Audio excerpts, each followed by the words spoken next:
E agora, gente, eu vou fazer aqui uma introdução de coisas que eu já falei para vocês quando a gente teve aula de flexão composta, né? Mas eu preciso aqui relembrar vocês para que vocês entendam, né, a utilidade do método que a gente vai aprender hoje, né? Por exemplo, até agora, tanto na flexão... Bom, vocês estudaram flexão simples, né? Flexão pura, né? Pura ou simples, mesma coisa. Pura normal, pura oblíqua e flexão composta. A composta pode ser também normal ou oblíqua, né? Mas, enfim, todos os exercícios que a gente fez, eles se encaixavam aqui nessas situações, né? Por exemplo, essas barras aqui da figura A e B, do lado esquerdo, elas possuem pelo menos um plano de simetria, certo? Então, essa seção aqui, ela tem dois planos de simetria. O plano aqui YX, né? E ZX, certo? Porque ela é simétrica em relação aos dois eixos, certo? Agora, essa aqui do lado B, ela apenas tem um plano de simetria, que seria aqui, né? O plano que contém o eixo Y, que ela é simétrica em relação a esse eixo, mas ela não é simétrica em relação ao eixo Z, né? Só que se vocês lembram, né, quando eu mostrei para vocês a teoria das equações da flexão composta, eu falei um pouquinho dessa parte aqui, né? Que a gente faz as reduções para ter as equações, para a posição da linha neutra, né? Então, o que foi fazendo, né? As equações das forças elementares na seção transversal, a gente igualava ao momento atuante, né? Então, aqui essa era a equação de momentos em torno do eixo Y. E aí, eu não sei se vocês lembram, mas eu já coloquei aqui para vocês lembrarem, que a conclusão para essa equação ser satisfeita é que essa parte aqui tinha que ser zero, né? Porque o resto constante sai para fora da integral. Só que a integral de YZ de A é o quê? O produto de inércia da seção, certo? Então, o produto de inércia da seção é zero unicamente, né? Se os eixos, eles são eixos principais de inércia, né? Então, a linha neutra irá coincidir com o vetor momento unicamente se esse vetor momento ele está direcionado ao longo dos eixos principais de inércia da seção. Que são os casos que a gente vem trabalhando, né? Por exemplo, disso aqui a gente conclui, então, que esses eixos aqui de simetria, esses eixos e esses outros dois eixos, são eixos principais de inércia da seção, né? E então, veja nesse exemplo aqui do lado, o que acontece se eu rotacionar essas seções 90 graus. Se eu rotacionar essa seção 90 graus, o vetor momento, ele vai continuar coincidindo, né, com o eixo principal da inércia. E aqui também, mesmo que não seja um eixo de simetria, mas ele vai continuar sendo um eixo principal de inércia, né? Porque se esse é um eixo principal de inércia, esse é o outro eixo. Então, o vetor momento, ele continua, né, coincidindo com esses eixos. Isso quer dizer que a linha neutra, novamente, coincide com a direção do vetor momento, né? Então, a gente fez exercícios aqui dessas situações, né? Vamos lá. Vou mostrar para vocês outro resuminho que eu fiz aqui já no quadro. Acho que foi aqui mesmo. Não.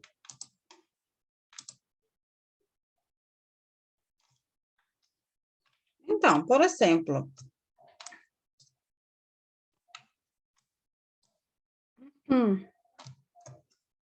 os exercícios que a gente fez até agora se encaixavam nessas situações aqui, de que pelo menos a gente tinha um plano de simetria, né? A seção transversal. Então, assim, no caso da flexão assimétrica, flexão oblíqua, mesmo que o momento fletor, ele atue nesse plano aqui que está inclinado, né? Ou seja, ele tem uma orientação aqui, θ, com relação ao eixo aqui, y, né? Que é um eixo principal de inércia. Mesmo que ele esteja inclinado, a gente abordava como essa questão. A gente aplicava, né? Achava os componentes desse vetor nos eixos YC, né? E aplicava a superposição dos efeitos, certo? Mas por que a gente aplica essa superposição dos efeitos? Bom, primeiro porque a gente assume que estamos no regime linear elástico do material, né? Mas também, além disso, né? Esses momentos decompostos, eles coincidem com os eixos principais de inércia da seção, certo? Por isso que eu consigo aplicar aquelas equações. Aquelas equações, elas vêm deduzidas da flexão pura, lembra? E a flexão pura, a linha neutra coincidia, né, com a direção do vetor momento, né? Então, a gente continua aplicando essas relações, porque mesmo que a flexão ela seja oblíqua, a gente decompõe o momento e aborda como se fosse, então, flexão pura, em torno dos dois eixos. E aí, depois, a gente faz a superposição. Certo? Então, todos os exemplos que a gente fez estão aqui nessa situação. Mas o que acontece se a gente tiver uma seção assim, que não tem plano de simetria? Essa seção aqui é assimétrica, né? Então, esses eixos aqui coordenados, eles não estão coincidindo com eixo nenhum de simetria, nem com eixos, bom, eu não sei se com os eixos principais de inércia, mas eles não são eixos de simetria, certo? Então, assim, o vetor momento, ele pode estar aqui na horizontal, só que ele não está coincidindo com eixo de simetria, como nesse caso aí. Então, pessoal, o que acontece? Eu não posso aplicar essa formulação que eu aplicava aqui para essa situação aqui com esse vetor momento nessa direção, porque ele não está coincidindo com os eixos principais de inércia, como nesse caso aqui. Só que o que acontece? A gente não pode aplicar? Pode. Por quê? Mesmo que a seção seja assimétrica, toda a seção ela tem eixos principais de inércia, né? Não importa se ela é assimétrica, toda a seção tem um par de eixos que são eixos principais de inércia. Só que a gente precisa determinar eles, né? A gente precisa encontrar esses eixos principais de inércia para, então, decompor o momento, o vetor momento nesses dois eixos e conseguir aplicar as equações que a gente já aplicava aqui nessa situação. Certo? Então, eu não sei se vocês lembram disso, quando vocês fizeram resistência aos materiais, né? Da transformação das tensões, né? Eixos principais de inércia, tensões principais, né? Eu não sei se vocês estão lembrando disso, mas é isso que a gente vai ver agora também. Só que vocês vão aprender a determinar por um método gráfico, que eu vou apresentar daqui a pouquinho para vocês. Então, por exemplo, eu trouxe aqui esse exemplo do livro, que não é para fazer ele, né? Que a gente pode fazer depois, aula que vem, um pouquinho mais para frente. Ele até está resolvido, mas eu só quero que vocês vejam, né? Por exemplo, esse exemplo aqui, né, que está sendo pedido para determinar tensão no ponto A, né? É uma situação como essa de cima que eu mostrei. Essa seção transversal aqui, ela não tem eixos de simetria, né? Ela é assimétrica, certo? Então, da mesma forma, para que vocês consigam resolver essa questão aqui, aplicando a formulação que vocês já conhecem, vocês vão ter que primeiro determinar quais são os eixos principais de inércia dessa seção aí. E uma vez que vocês determinem essa posição dos eixos principais, aí sim, vocês vão decompor esse momento nos dois eixos principais e vão aplicar aquelas equações. Então, assim, nessa situação específica de seções que são assimétricas, você tem esse passo a mais, que é determinar os eixos principais de inércia. Se ela tem pelo menos um eixo de simetria, pronto, aí não tem problema, porque mesmo que o momento não coincida, você consegue decompor ele, né, nesses eixos. Mas nesse caso aqui, não. Aí você tem que fazer esse passo a mais, de determinar os eixos principais de inércia da seção transversal. Certo? Então, a gente vai aprender isso hoje, né? Porque nos eixos principais de inércia se encontram as tensões principais. Então, a gente vai aprender um método para determinar as tensões principais em uma seção transversal. Então, vamos lá.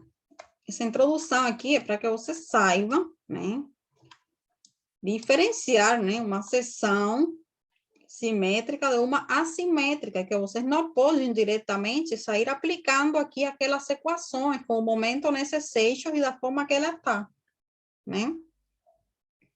Então, vocês já sabem isso. Então, vamos lá. Vamos na aula de hoje.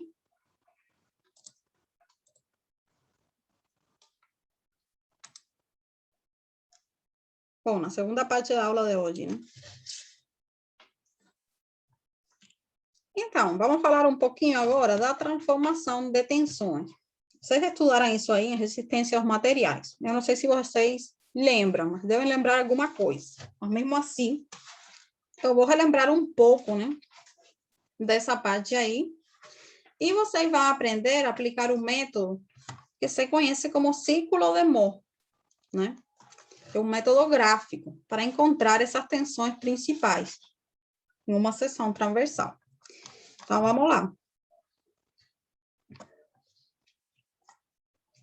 Então, pessoal, o primeiro aqui que eu quero falar para vocês, né, é que vocês lembrem do estado tensional em um ponto, né?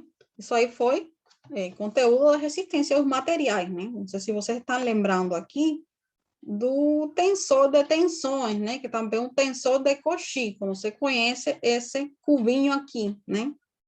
Que ele representa o estado de tensões em um ponto, dentro de um sólido qualquer, né? Então, quando a gente não tem componente no eixo Z, a gente diz que estamos em um estado plano de tensões, né? Ou seja, se a componente da tensão normal é zero, eu não estou considerando componente de tensão no eixo Z, eu vou ter um estado plano de tensões, né? E geralmente a gente simplifica sempre um estado tridimensional para um estado plano, principalmente na flexão, né? Que vocês já sabem que a gente só tem tensões normais nos eixos, no eixo X, né? Ou às vezes no outro eixo. Mas a gente simplifica, né? A gente não considera a terceira componente porque a gente pode considerar como um estado plano de tensões, porque essas duas dimensões são mais importantes do que a terceira dimensão, né? Então, gente, se eu tiver um estado plano de tensão, eu vou ter duas componentes apenas, cima X e cima Y, né? Então, vocês sabem que para a gente, por exemplo, na flexão, a gente vai calcular o quê? Tensões nesses dois eixos, né? Certo? Dependendo da orientação do momento. Mas, enfim.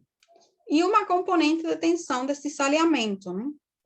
Que seria a componente, o tal, XY, né?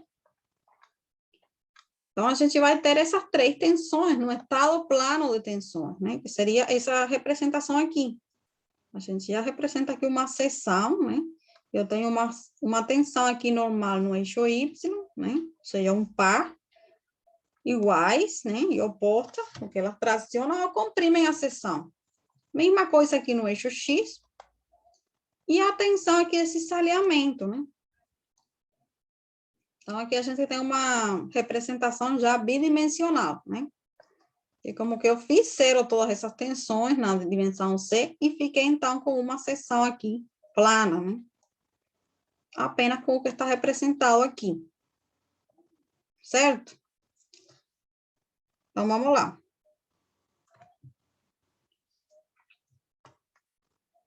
Então, gente, por que vocês têm... sempre vocês sabem que a gente trabalha, né, com os vetores das tensões e das forças de compostos em eixos ortogonais. Porque vocês sabem, né, aprenderam lá em isostática, que é para fazer os diagramas de forças internos da estrutura, vocês decompõem, né, os esforços naquele eixo. Então, isso vem daí.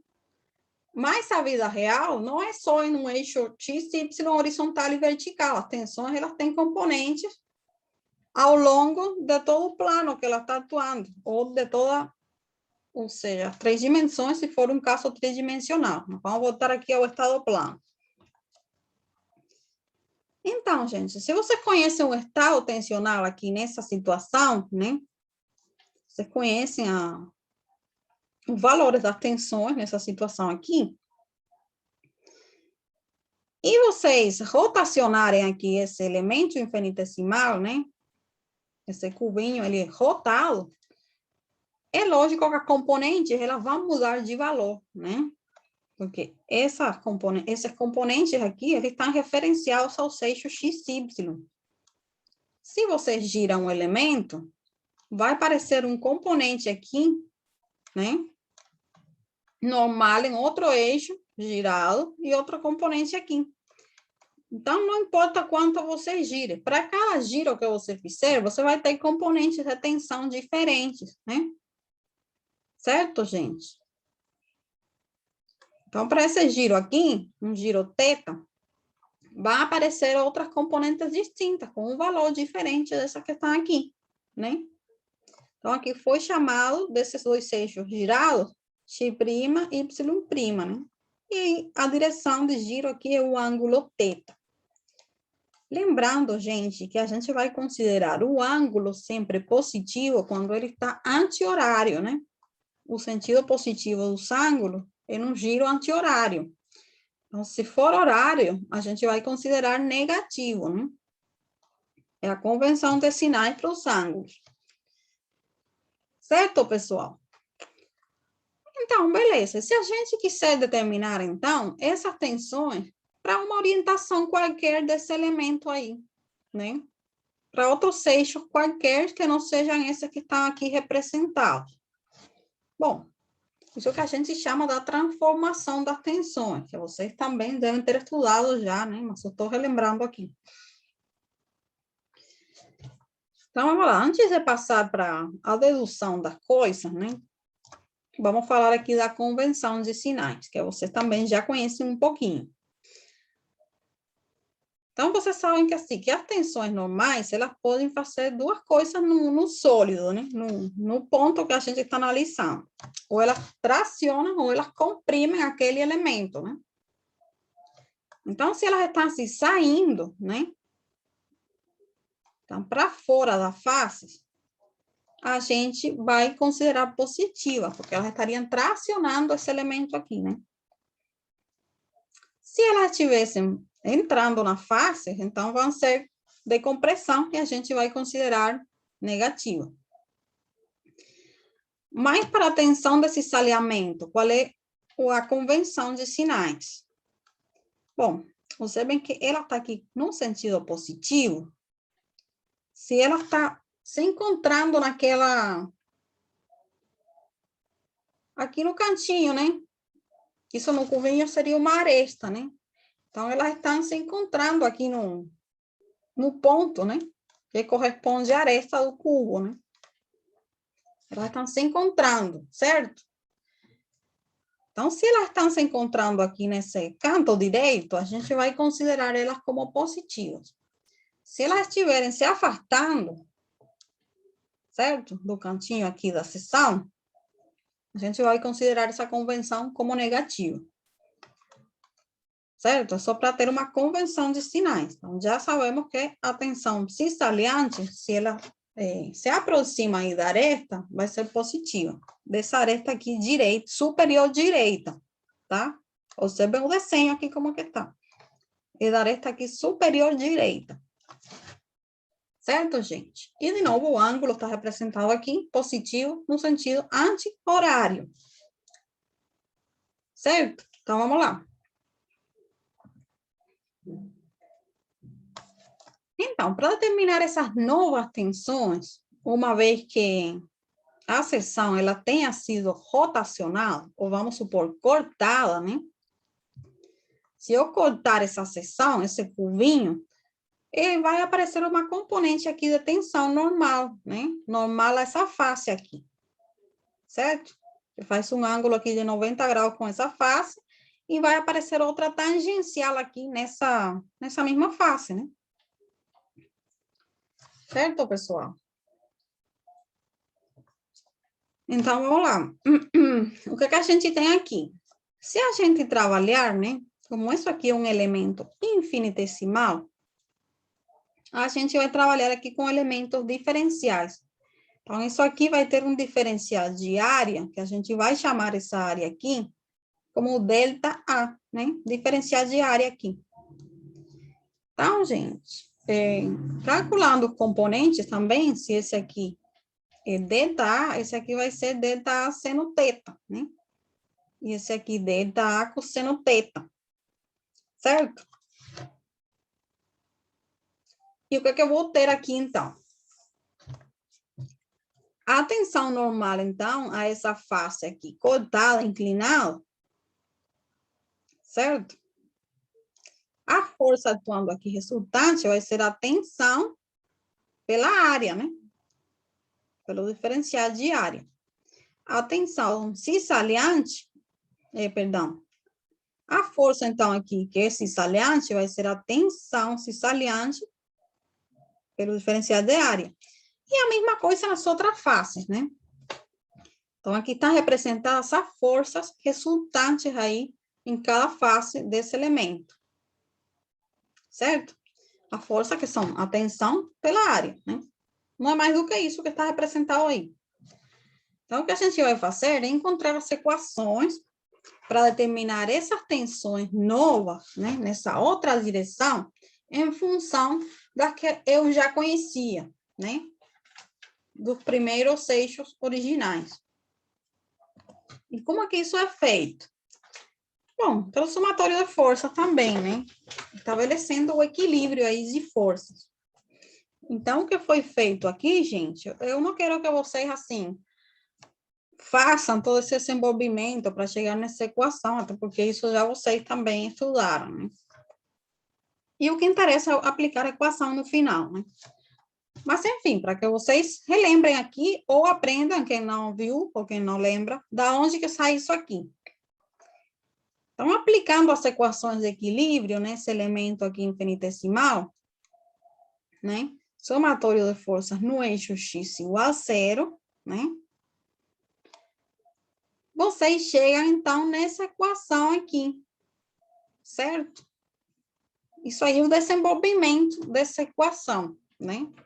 E fazendo aí, colocando relações trigonométricas, né? Substituindo, arranjando aquela equação, você vai chegar nessa equação aqui e, finalmente, nessa equação aqui, que está aqui marcada em cinza, no retângulo, que é o que interessa para a gente. Certo? Mas para que vocês saibam que isso é obtido através da aplicação do equilíbrio de forças, né? Naquele elemento que eu cortei. Então, aplicando a equação de equilíbrio, vocês vão obter quanto vale a tensão normal nessa face aqui nova, né? Orientada a um ângulo θ, em função das outras, né? Das tensões nos eixos x, y originais que vocês tinham antes de girar o elemento. Então, a gente chega nessa equação aqui. Isso aqui é a tensão normal no eixo x', nesse aqui, certo? Então, se eu rotacionar aquele elemento, eu consigo determinar o valor dessa nova tensão normal nessa face, né? Como uma orientação θ, através dessa equação aqui, né? É só colocar e substituir os valores das tensões que eu já conhecia, né? E a orientação aqui, o ângulo θ. Certo? Essas são as tensões originais referidas aos eixos iniciais, né? X, Y, horizontal e vertical. E a tensão desse alinhamento.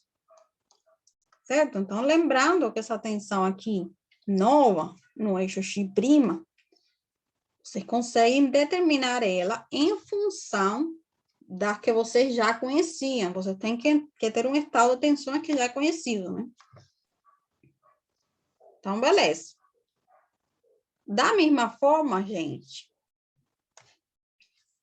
a gente determina o valor dessa tensão tangencial aqui nova, nessa face, aplicando igual equações de equilíbrio. Só que essa a gente obtém pelo somatório de forças no eixo Y, né? Certo? Na verdade, gente,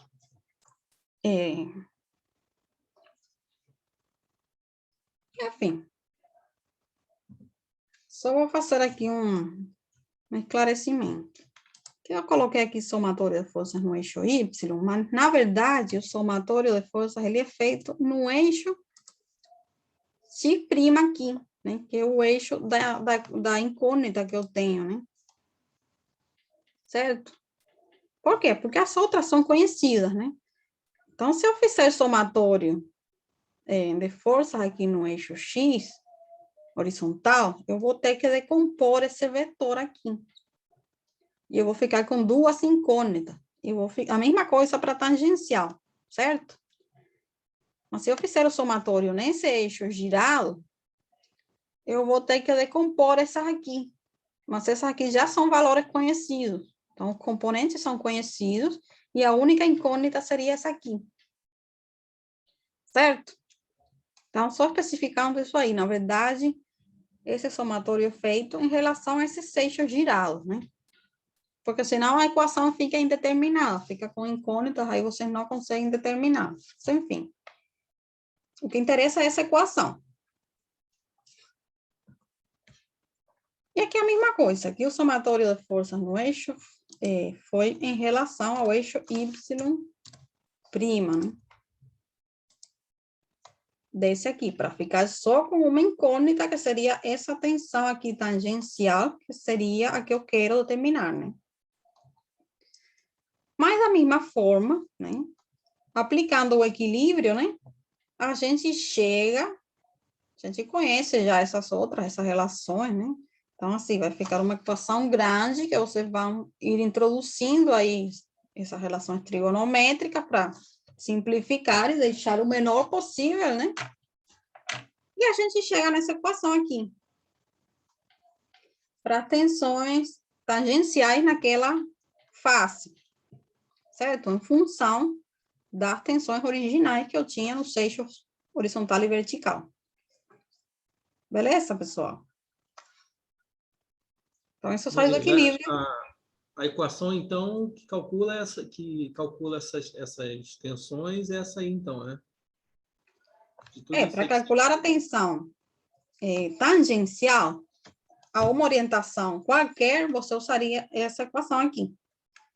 Se fosse a tensão normal em X, ou seja, em X', seria essa aqui. Uhum. E a outra não... E essa aqui é a tangencial, certo? Uhum. Tá. Beleza. Bom. Então, se a gente quiser determinar a tensão normal, sigma y', né? Que age nessa direção aqui, a gente substituiria simplesmente θ por θ mais 90 graus, né? Certo? Θ mais 90, certo. Exatamente. Porque esses ângulos fazem 90 graus, né? Então, se esse ângulo aqui é θ, eu substituo na equação θ mais 90 e eu teria essa tensão aqui normal ao eixo y', né? Então, o que interessa para a gente são essas três equações aqui, né? Que são as equações do estado plano de tensões, né? Vocês lembram que tem duas tensões normais, x e y, né? E uma tensão tangencial. Então, se eu rotacionar aquele elemento, né? Aqui eu fiz o corte para fazer essa análise das equações, né? Mas imaginem o retangulinho, a seção retangular. Se ela é girada, vocês vão ter uma tensão normal em x', uma tensão normal em y' e uma tensão tangencial naquele plano. Então, essas são as três equações para transformar as tensões, ou seja, para determinar qual seria o valor delas se eu girasse o elemento, né? Ou fizer um corte, certo? Porque esse elemento, esse cuvinho, gente, vocês já estudaram isso, mas só para relembrar, né? Para que isso fique bem claro. Esse cubinho é como se fosse um pedacinho infinitesimal de um material, certo? Então, para que você faz essa análise das tensões? Primeiro, porque os materiais, eles resistem à tensão, né? Então, o que a gente quer saber são as tensões máximas que um sistema de força vai gerar naquele elemento. Como a gente faz isso? Bom, vocês já sabem já um pouco da análise de estrutura, né? Vocês chegaram até aqui, então vocês já sabem um pouco de análise de estrutura. Então, assim, os diagramas de forços solicitantes internos, esses reforços internos, eles geram tensões no material, né? Então, a gente faz primeiro o diagrama para identificar onde que estão os reforços internos máximos, porque, logicamente, naquela seção estarão as tensões máximas. Então, com esses reforços máximos, você fazem aí análise das tensões. Só que o sólido, ele é um corpo, né, de dimensões grandes, né? Só que se você pega um pedacinho infinitesimal e faz essa análise, né?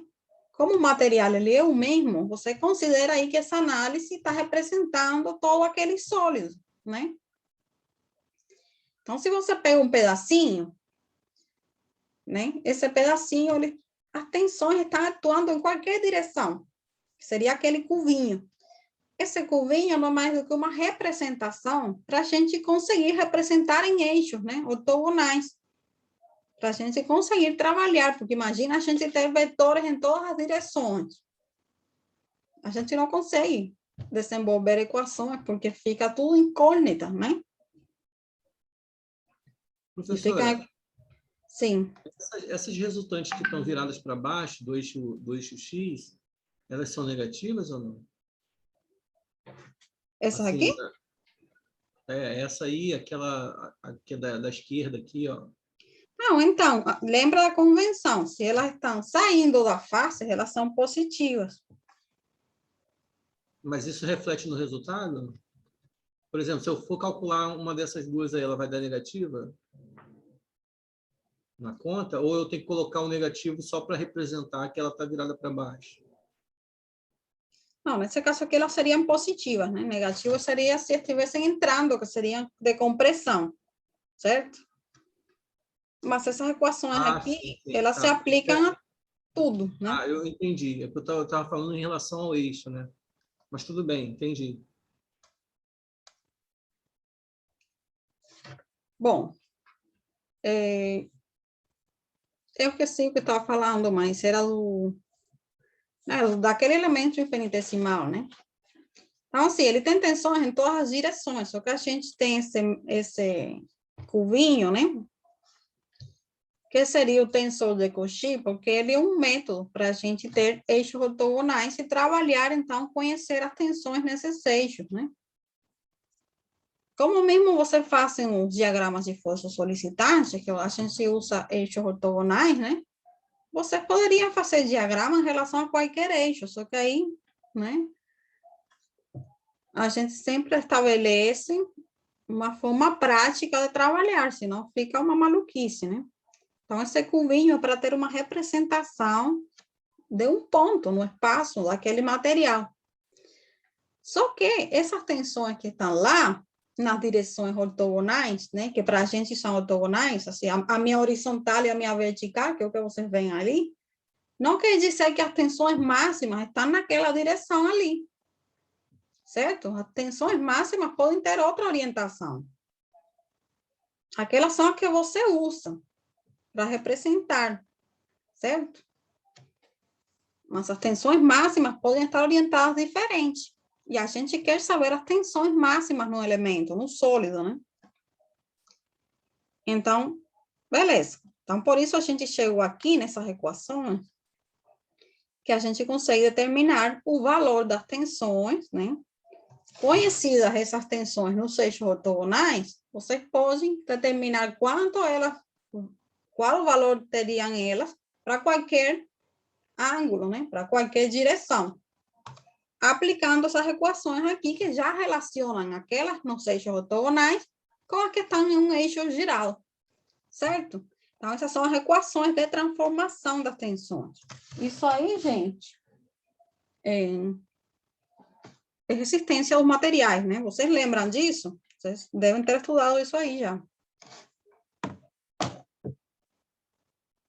Estão lembrados ou não? Sinceramente, não, professor. Não sei nem se a gente deu isso. Bom. Mas vocês lembram dos eixos principais de inércia, né? Como encontrar os eixos principais, isso vocês lembram? Sim. Então, essa questão aqui das tensões principais é a mesma coisa, né? As tensões principais, elas podem não coincidir com aquelas que estão nos eixos ortogonais, certo? Então, beleza. Essas equações são o que interessa aqui para a gente agora. Então, vamos lá. Então, pessoal, se vocês percebem essas equações aqui representadas, elas são o quê? Elas se parecem com o quê? Se vocês lembram aí das equações paramétricas da circunferência, né? Que elas são em função do seno e cosseno. Vocês podem até depois procurar aí equações paramétricas de circunferência. Vocês vão ver que isso aqui são equações paramétricas de uma circunferência, né? E o que é isso da informação? Bom, que se a gente representar isso, né, em um par de eixos, né, e a gente representar, por exemplo, no eixo X, as tensões normais, né, sigma X', e no eixo Y, que seriam as ordenadas, as tensões tangenciais, né, referenciadas àquele eixo XY', né, para qualquer valor de θ, certo? Todos os pontos que vocês vão ter, todos os pares de tensão normal e tangencial, elas vão fazer parte daquela circunferência, né? Vão pertencer à circunferência, porque essas são equações paramétricas da circunferência, né? Então, gente, o que foi feito aqui? Aqui foi feito uma operação para eliminar o θ. Eu não coloquei aqui as operações passo a passo, mesmo que eu fiz aqui no meu caderno. Eu vou falar para vocês o que foi feito aqui. Bom, o que foi feito aqui?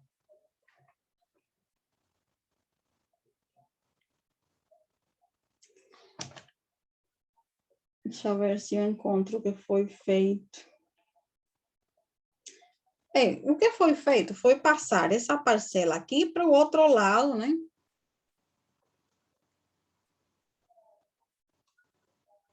Exatamente. Isso aqui foi passado para o outro lado. A equação toda foi elevada ao quadrado. E essa outra aqui também. E aí os termos foram somados termo a termo, né? Para eliminar esse ângulo θ. E ficar com essa equação aqui. Certo? Então, assim, eu não vou mostrar o passo a passo de novo. Porque, né? Senão a gente vai passar vai acabar o tempo só deduzindo a equação. E como isso aí vocês já devem ter visto anteriormente, mesmo que vocês não lembrem, né? O método analítico não está na mente da disciplina de vocês, está o método gráfico. Então, assim, a parte analítica eu só estou mostrando as equações e falando para vocês de onde que está saindo, né? Quem quiser saber como que chegou disso aqui, eu passo depois para vocês aqui, o meu print aqui do caderno, que eu fiz aqui as operações para chegar nisso aqui. Mas o que foi feito foi isso, foi passado essa parcela, subtraindo para o outro lado, foi levado ao quadrado essa equação e essa também, e os termos foram somados, né? Termo a termo, para eliminar o ângulo θ. E a gente chegou nisso aqui. Então, gente, se a gente definir isso aqui como a tensão média, né? Ou seja, é a soma das duas tensões dividida por 2. Então, seria a tensão média. Isso aqui, como raio da circunferência, ou seja, a raiz disso aqui vai ser o raio da circunferência. A gente pode escrever essa identidade dessa forma assim, né? Só substituindo isso aqui, né? Fazendo essa substituição, colocando isso aqui como cima média. E essa parcela aqui como r ao quadrado. Só para simplificar, né? Então, isso pode ser escrito assim também. Então, gente, o que interessa aqui para a gente? Aprender esse método gráfico, né? Porque tem um método analítico, que é aquele de desenvolvimento das equações, que você chega lá, né, nas equações. Mas como essas equações, elas fazem parte, ou seja, elas são equações paramétricas de uma circunferência, né? A gente pode aplicar também essa dedução aqui do círculo, né? Se a gente fizer um círculo, né, com o raio R, o raio que foi definido na slide anterior, e com o centro aqui em C. A tensão média seria isso aqui, né? O ponto A vai corresponder aqui à tensão máxima, tensão normal máxima, certo? Cima X'. E o ponto B, a tensão mínima, certo?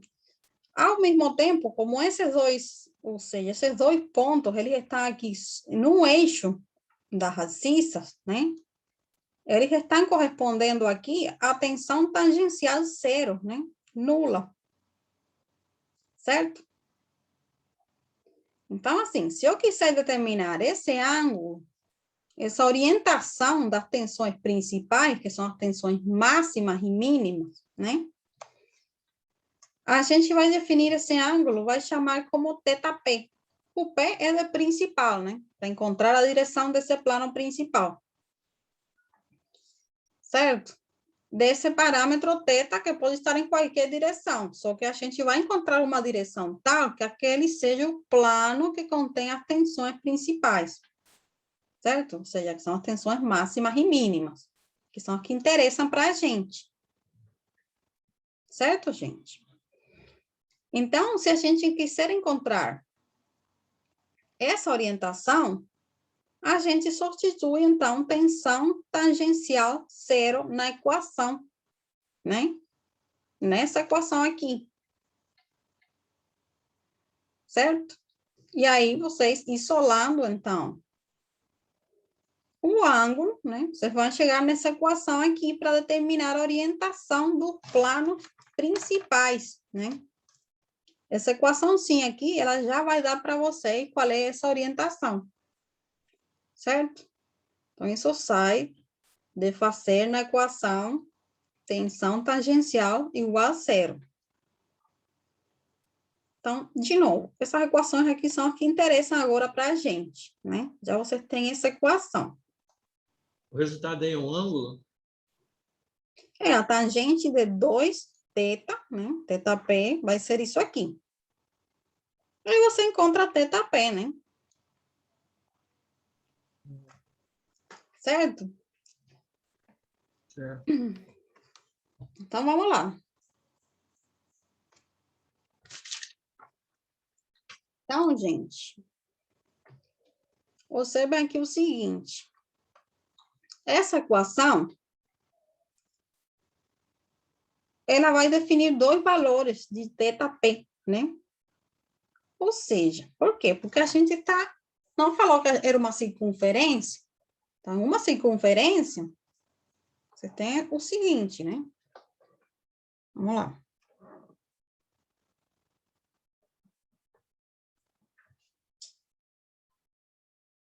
Isso aqui é uma circunferência. Se você tem um plano orientado aqui, é uma orientação θ, né? Que é o θp que a gente está chamando, certo? Você pode ter outro ângulo orientado a θ mais 180, né?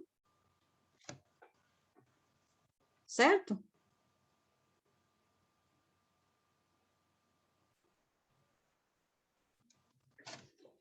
Certo, gente? Não quer, professora? Sim, prof, sim. Não, eu estou falando assim, que dependendo, né?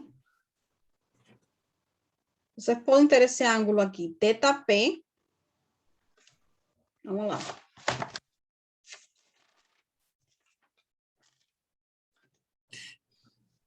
E Isso se usando você essa medir... referência, né, professora? Usando a mesma referência, no caso. Isso. Aí dá mais 180. Mas, por exemplo, se você calcula a tangente desses dois ângulos, vai ser a mesma, né? Porque a gente está aqui no 360 graus, né? Então, essa equação, tangente de 2θp, vai gerar dois resultados, né? Porque se você usar esse ângulo e esse ângulo mais 180, vai satisfazer essa equação também. É o que eu quero dizer. Ficou claro? Sim, Então, sim. essa equação vai definir dois valores, porque dois valores de ângulo vão satisfazer essa equação aí. Certo? Então, eles estão defasados 180 graus. Só que esses ângulos defasados 180 graus, ele vai gerar o ângulo aqui na seção, ou seja, no círculo, né? O ângulo no círculo representa o dobro do que o ângulo aqui da seção girada, né?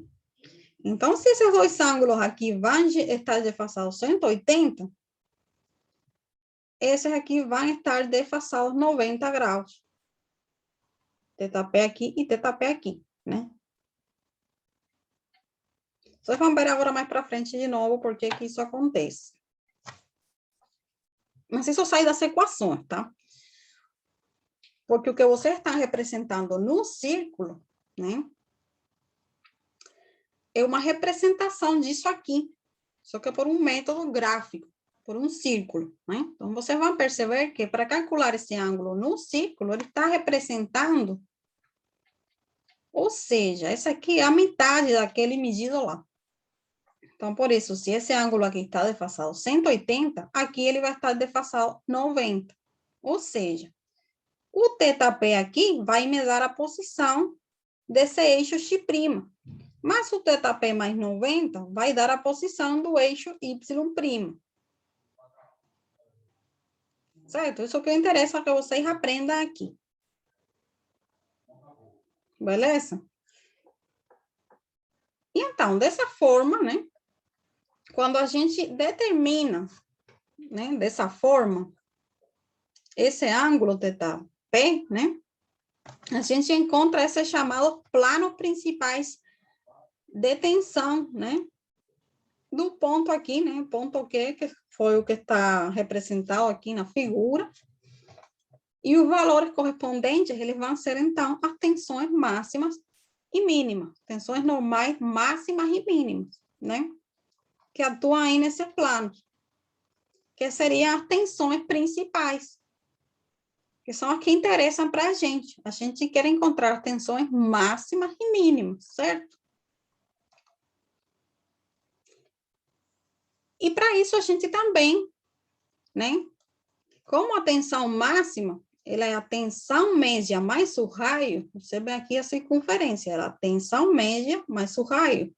E a tensão mínima é a tensão média menos o raio.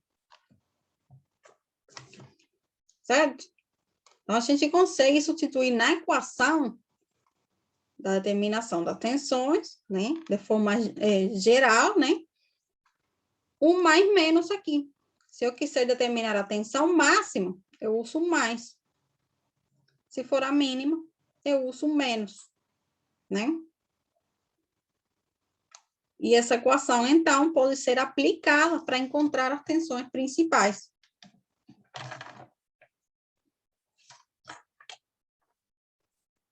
Certo, gente? Então, vamos ver agora mais um pouquinho a aplicação desse método. Mas, assim, quando a gente realmente vai trabalhar isso, vai ser na aula que vem, que já falei para vocês virem preparados aí com instrumentos, né? Para fazer exercícios disso aí.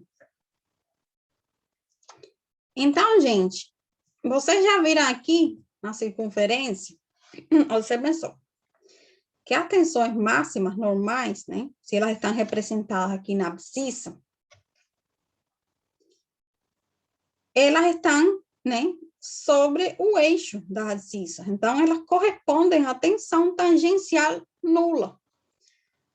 Mas agora, se eu quiser determinar qual é a tensão tangencial máxima, que seria aqui em cima, certo? Vejam que a tensão tangencial está aqui nas ordenadas, né? Então, a tensão tangencial máxima está aqui, no ponto R e D. Ela corresponde à tensão normal nula? Não corresponde, certo? Mas ela está aqui, correspondendo na tensão média, certo? Para tensões tangenciais máximas, eu vou ter a tensão normal média. É só observar o círculo, pessoal. Certo? Então, esse método gráfico, como as equações, no final, elas são equações paramétricas de um círculo, o que foi feito, né? Que esse círculo é chamado círculo de Moore, vocês vão ver agora também.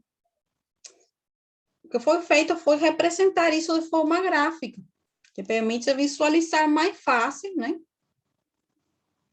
Quais seriam essas tensões, né? Então, é mais fácil do que o método analítico. Então, vocês concordam aqui que a tensão tangencial máxima, ela está correspondendo aqui à tensão normal média? Você vê aqui, a média está no centro, né? Seria a distância, a maior distância, né, professor? Do neutro, para ser a máxima, não é isso? Todos os pontos que satisfazem a equação estão aqui nesse círculo, certo? Os valores das tensões, todos os pares de tensões normais e tangenciais estão aqui representados. Certo? Então, aqui estão as tangenciais máximas, porque elas estão nesse eixo aqui ordenado. Mas elas correspondem a que valor aqui de tensão normal? A média, né? Se essa é a mínima e essa é a máxima, a média está aqui no centro. Sim. Então, beleza. Eu só não entendi graficar aqui na representação a mínima. Eu não consegui, não sei se... A média, assim, até que deu para entender um pouco aqui. Então, a mínima é esse ponto aqui. Por que mínima? Por que aqui? Não consegui Porque a visualizar. menor, né? O conjunto de tensão normal não está aqui nesse círculo. Sim. Então, daqui para cá, todos os pontos vão dar um valor maior da tensão. Certo? Vai crescendo daqui para lá, então, tá? Exatamente. Você daqui até aqui, todas são maiores. A menor é essa aqui. Lembra que eu estou representando um eixo coordenado, né? Porque no caso aqui, no caso no caso está sentido para cá, vai aumentando, né? Que é positivo. Entendi. Isso. Isso foi representado um eixo coordenado, com origem aqui, né? Crescendo para cá, e o eixo coordenado aqui da tensão tangencial. Agora entendi. Obrigado. Então, é isso. Então, gente, da mesma forma que a gente consegue determinar a orientação do plano principais de inércia para achar as tensões normais, máximas e mínimas, também é feito esse procedimento para determinar as tensões tangenciais máximas. Qual seria o plano que me dá as tensões tangenciais máximas? Que ele é diferente, né? Porque a tensão tangencial é uma coisa e normal é outra, né? Então, a tensão tangencial máxima, ela está em uma direção que não vai ser aquela mesma da tensão normal máxima. Certo? Então, a mesma análise é feita, só que agora a gente considerando outra rotação, outra direção, né? E assim, pelo método analítico, vocês vão chegar nessas equações aqui, né? Para orientação do plano das tensões tangenciais máximas, né? E, vamos lá. Gente, isso aqui tá trocado. Esse é teta, esse aqui. Aqui tá uma S, aqui uma C, mas enfim. Vou consertar aqui para vocês. Pronto. E as tensões tangenciais máximas, vocês vão chegar aqui nessa equação, então. Então, pessoal, da forma analítica, né? Resistência aos materiais. Vocês devem ter visto essa... Bom, vocês falam que não vira, né? Mas na ementa de mecânica dos sólidos não está a parte analítica, está o método gráfico. Então, eu acredito que é porque vocês já aprenderam isso, mas eu não sei. Mas, enfim, mesmo se vocês não aprenderam, esse método analítico, ele conduz a essas equações aí, né? Pelo método, estabelecendo o equilíbrio, lembrem aquele corte que eu fiz, né? Então, você chega nessas equações aí. Isso que eu estou mostrando em paralelo o método gráfico. Mas agora eu vou mostrar com mais detalhe. Então, gente, de novo.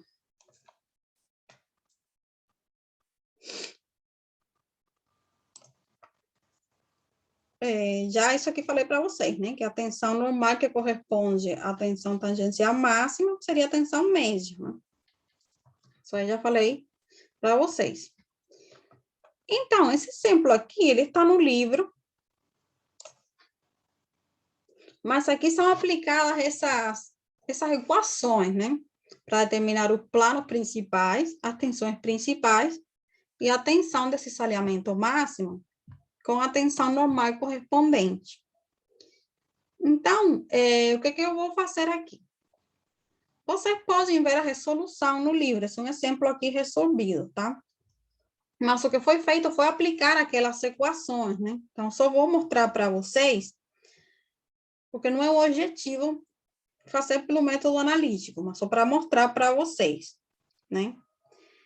Então, como ele é dado esse estado aqui tensional, as tensões são de compressão, certo? Essa aqui no eixo Y, e essa outra aqui é de tração. Pela convenção, a tensão aqui tangencial é positiva, né? Então, aqui foram pelas convenções colocadas as tensões com um sinal correspondente, né? A tensão em Y é negativa, porque está comprimindo, a normal. A normal em X positiva, porque está tracionando. E a tangencial está no sentido positivo que a gente estabeleceu. Ela está se encontrando naquela aresta aqui, superior direita.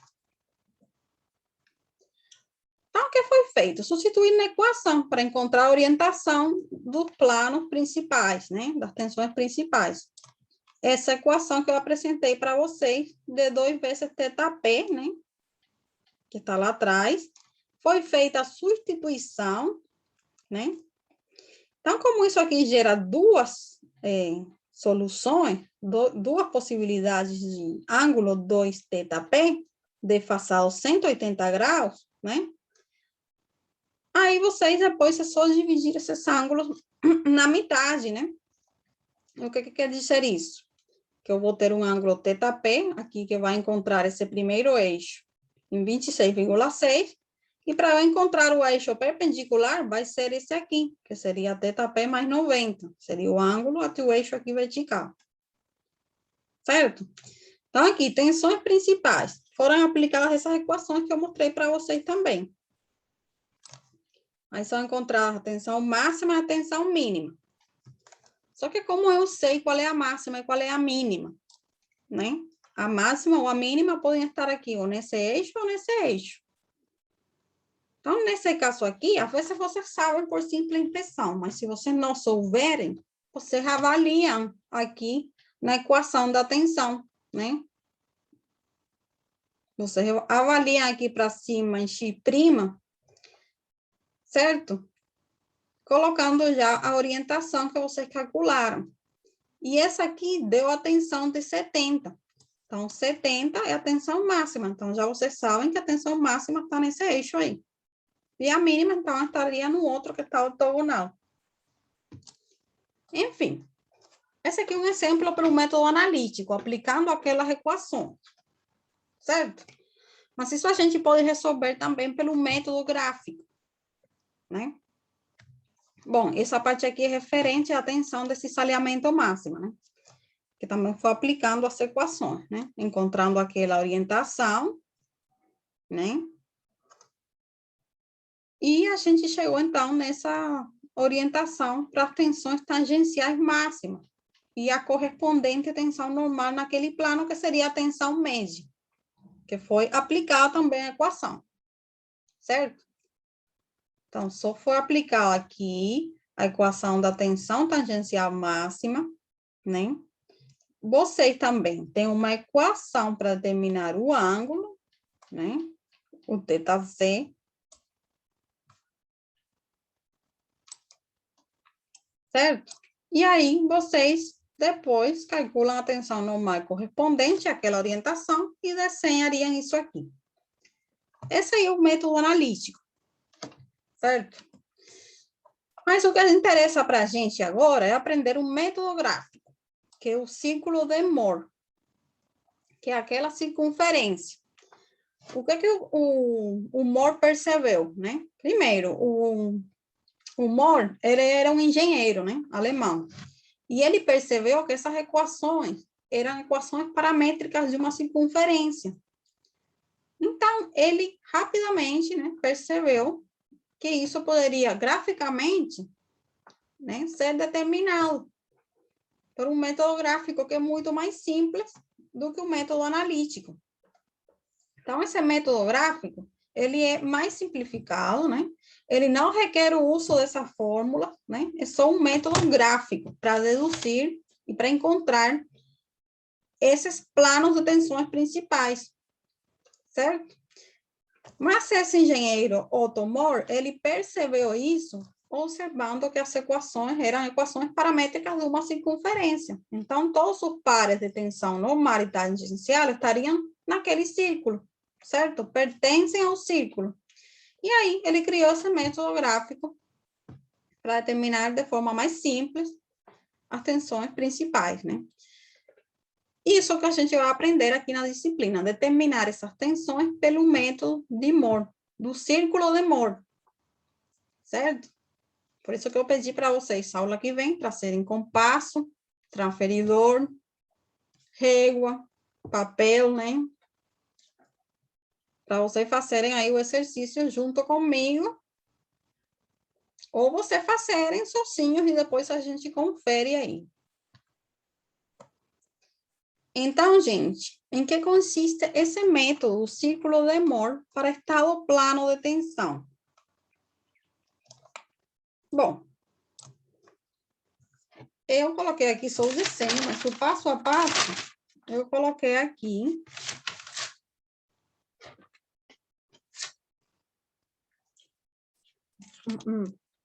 Então, o que a gente faz aqui? O primeiro passo é o seguinte, vocês conhecem essa situação aqui, certo? Vocês conhecem o estado tensional aqui, referido aos eixos x, y, horizontal e vertical. E vocês querem encontrar as tensões principais. Então, o primeiro passo é você fazer esse desenho de um eixo coordenado, onde as tensões normais elas vão estar na zixa e as tensões tangenciais vão estar aqui nas ordenadas.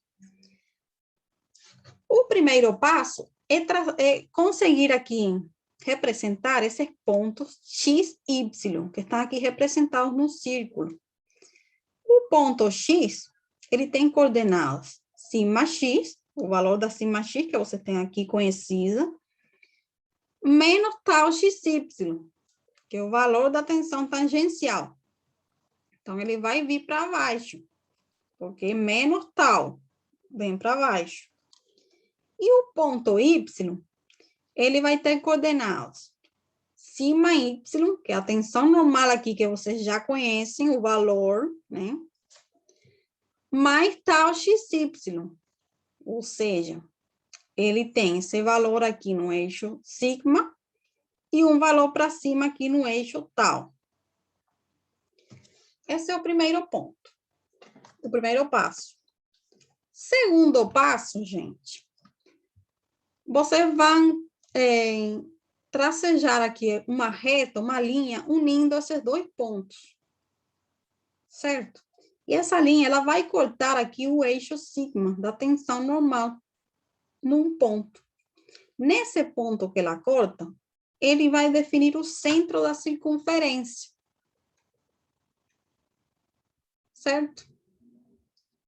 Então, vocês, com o centro aqui da circunferência conhecido, vocês vão pegar um compasso, né?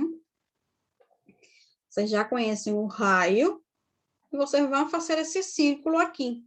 Tudo isso é feito à escala, né? É a primeira coisa. A gente vai fazer exercício a aula que vem, mas eu já estou dando aqui o procedimento. Então, vocês vão fazer isso aqui à escala e vão fazer esse círculo. Então, observem o seguinte, uma vez feito o círculo, o valor que ficar aqui vai ser a tensão normal máxima. E o valor que ficar aqui em B vai ser a tensão normal mínima. Certo?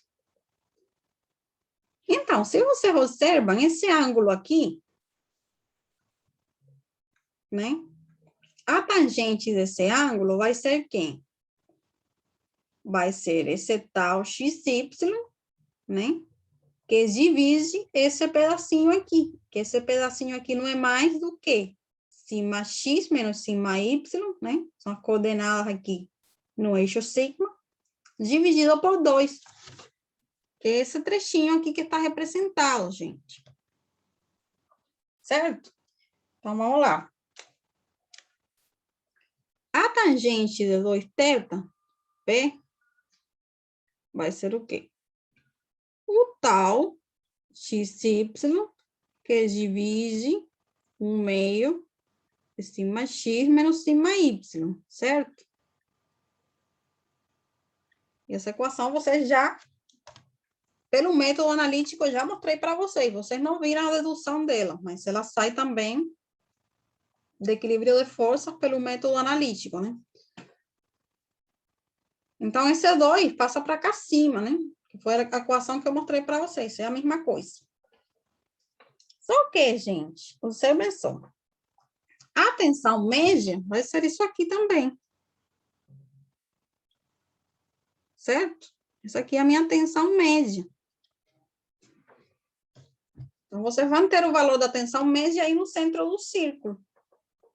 E o raio, isso aqui é quem? O raio, que seria essa distância aqui, né? O raio do círculo, ele vai ser quem? Raiz de esse lado aqui ao quadrado, mas esse lado aqui ao quadrado, certo?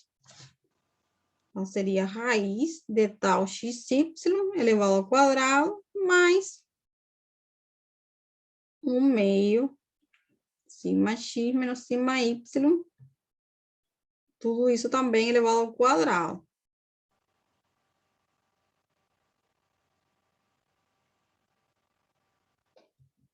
Certo, gente?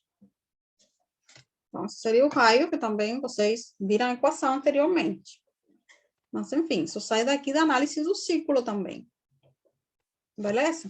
Então, o que mais que a gente tira daí?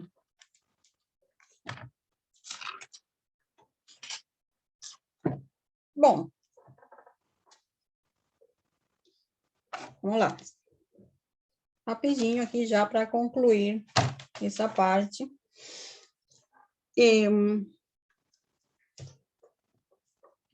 Vamos lá. Esse ângulo aqui,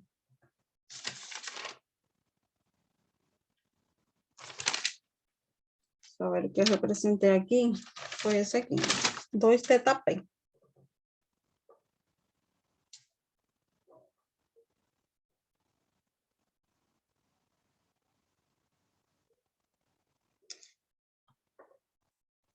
Então, esse ângulo aqui já está representado, que é o dobro desse aqui. Mas por quê, gente? Porque na equação analítica, né? Na equação analítica, vocês encontrariam, então, que esse ângulo aqui é a metade desse aqui, né?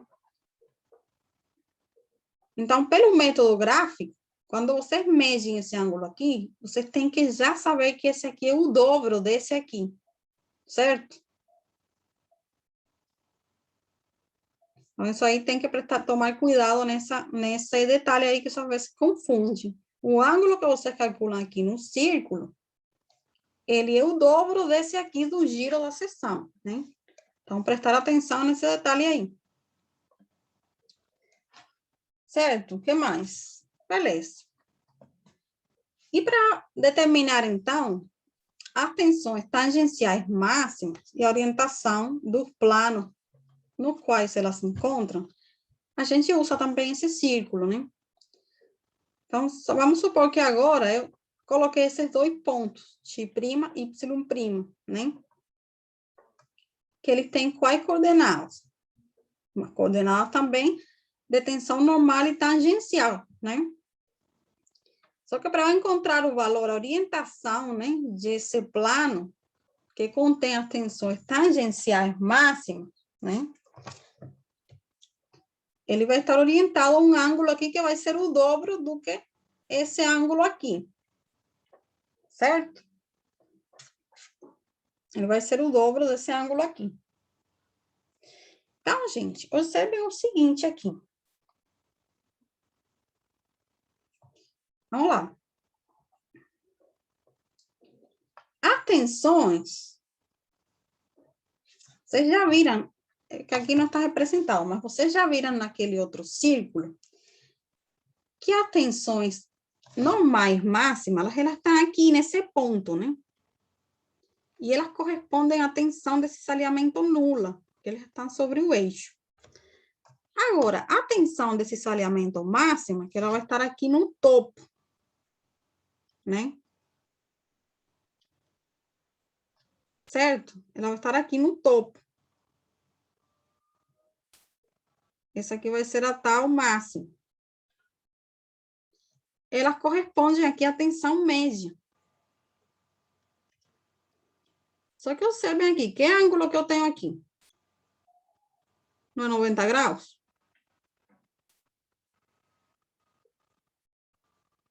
Então, se o ângulo entre esses dois planos no círculo é 90 graus, já vocês viram que os ângulos no círculo representam o dobro do que os ângulos aqui na seção.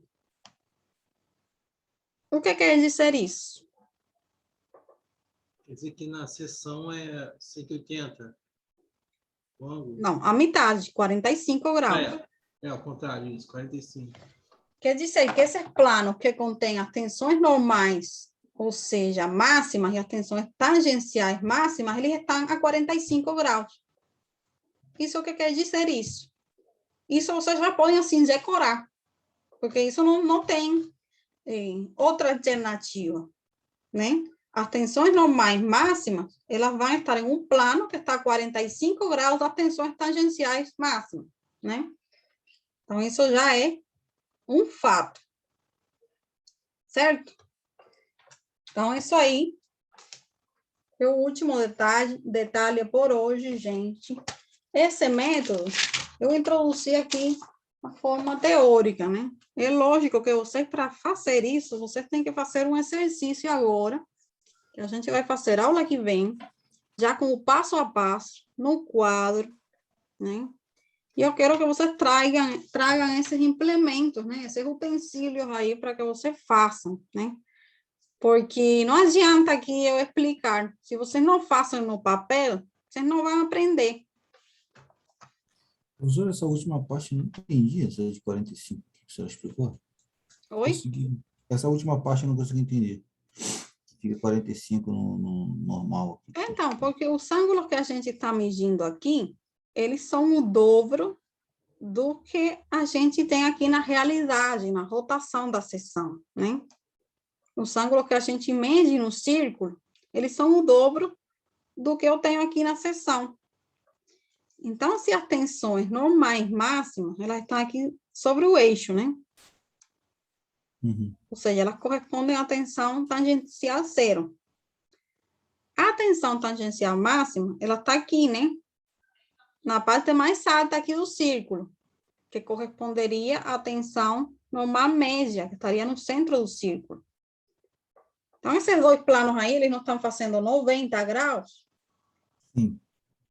Então, como os ângulos medidos aqui são o dobro do que os ângulos aqui na rotação do elemento, se essas tensões aqui estão a 90 graus, na representação do círculo, como é que elas estão na realidade? Não está a um ângulo que é a metade desse aqui?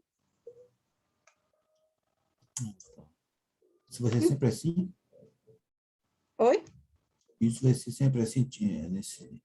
Sim, porque os ângulos que a gente mede no círculo são o dobro do que a gente tem aqui na rotação da seção, certo? Porque lembrem que a seção, né, a gente rota até 90 graus, né?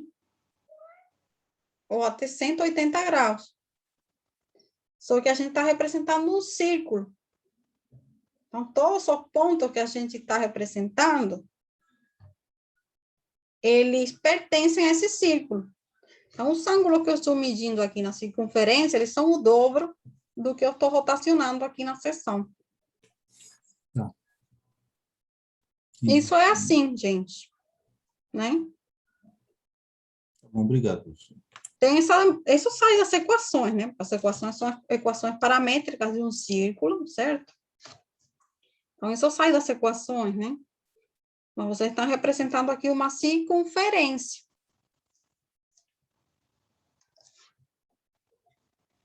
Né? Que está contendo todos os pares de tensões lá dentro. Então, quando vocês medem um ângulo aqui, ele está sendo o dobro do que está acontecendo aqui no giro do elemento. Então, o que a gente tirou aqui da conclusão é que os planos, né, esses dois planos que representam as tensões normais máximas e tangenciais máximas, eles estão a 45 graus. Certo? Sim. Então, gente, é isso. Por hoje, né? Que muita informação. Vocês vão aprender fazendo isso na prática com o exercício, né? A gente tem que fazer a escala, desenhar, né? Medir. Mas, enfim, é isso. Por hoje, né? Tá bom, então, professor. Boa noite, tá? Então, gente, semana que vem, lembrem de trazer, se possível, compasso, transferidor, régua e, né, caderno. Né? Bom. Beleza? Então, valeu, professor. Valeu, pessoal.